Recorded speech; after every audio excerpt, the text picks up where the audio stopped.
Assalamualaikum warahmatullahi wabarakatuh.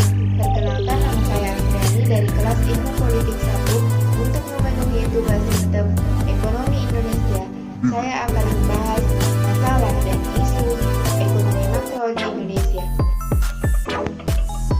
Ilmu ekonomi makro lahir dari usaha untuk menjelaskan depresiasi besar pada tahun 1930-an di Amerika Serikat.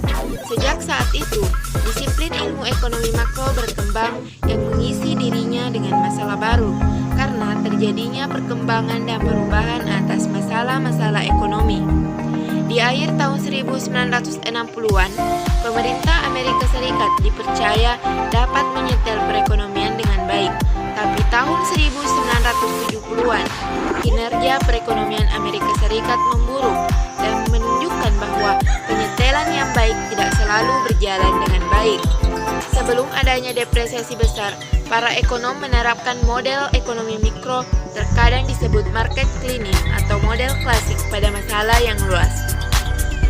Market cleaning dapat diartikan bahwa jumlah yang ditawarkan sama dengan jumlah yang diminta, dan model klasik sendiri selalu menekankan bahwa harga dan upah senantiasa menyelesaikan diri hingga seimbang.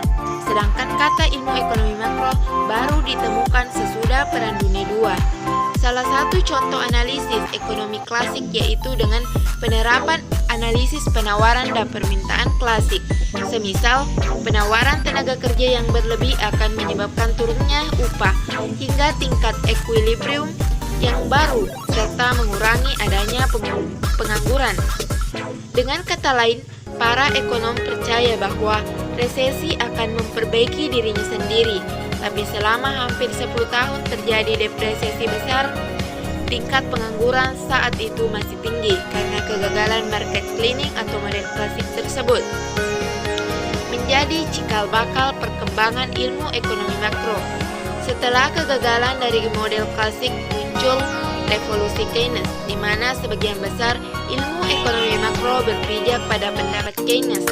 Menurut Keynes, bukan harga dan upah yang menentukan tingkat peluang kerja seperti model klasik, melainkan tingkat permintaan agregat akan barang dan jasa.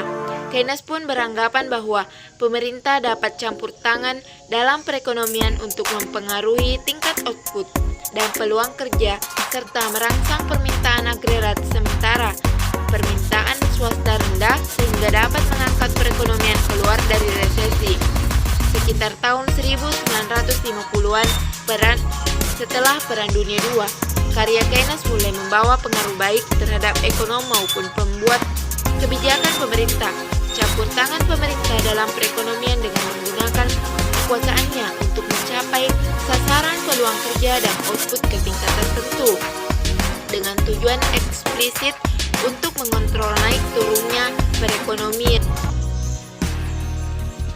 Menurut Keynes, situasi makro suatu perekonomian ditentukan oleh apa yang terjadi dengan permintaan agregat masyarakat. Apabila permintaan agregat melebihi penawaran agregat atau output yang dihasilkan dalam produk tersebut, maka akan terjadi situasi kekurangan produksi. Permasalahan ekonomi makro pada bisnis, masalah kemiskinan, pengangguran, krisis nilai tukar terhadap utang luar negeri, permasalahan perbankan, kredit macet, dan pertumbuhan ekonomi. Masalah pengangguran merupakan salah satu masalah ekonomi makro yang menjadi penghambat pembangunan daerah karena akan menimbulkan masalah sosial. Pengangguran adalah keadaan di mana angkatan kerja yang ingin memperoleh pekerjaan tapi belum mendapatkannya. Tajamnya angka pengangguran dan kemiskinan. Permasalahan ekonomi makro yang tidak dapat dihindari, semakin banyak pengangguran akibat perusahaan yang tidak mampu bersaing dan bertahan akhirnya bangkrut, mau tidak mau harus melakukan PHK karyawan demi bisa berdiri. Harusnya bisa merekrut karyawan baru, justru menambah angka pengangguran.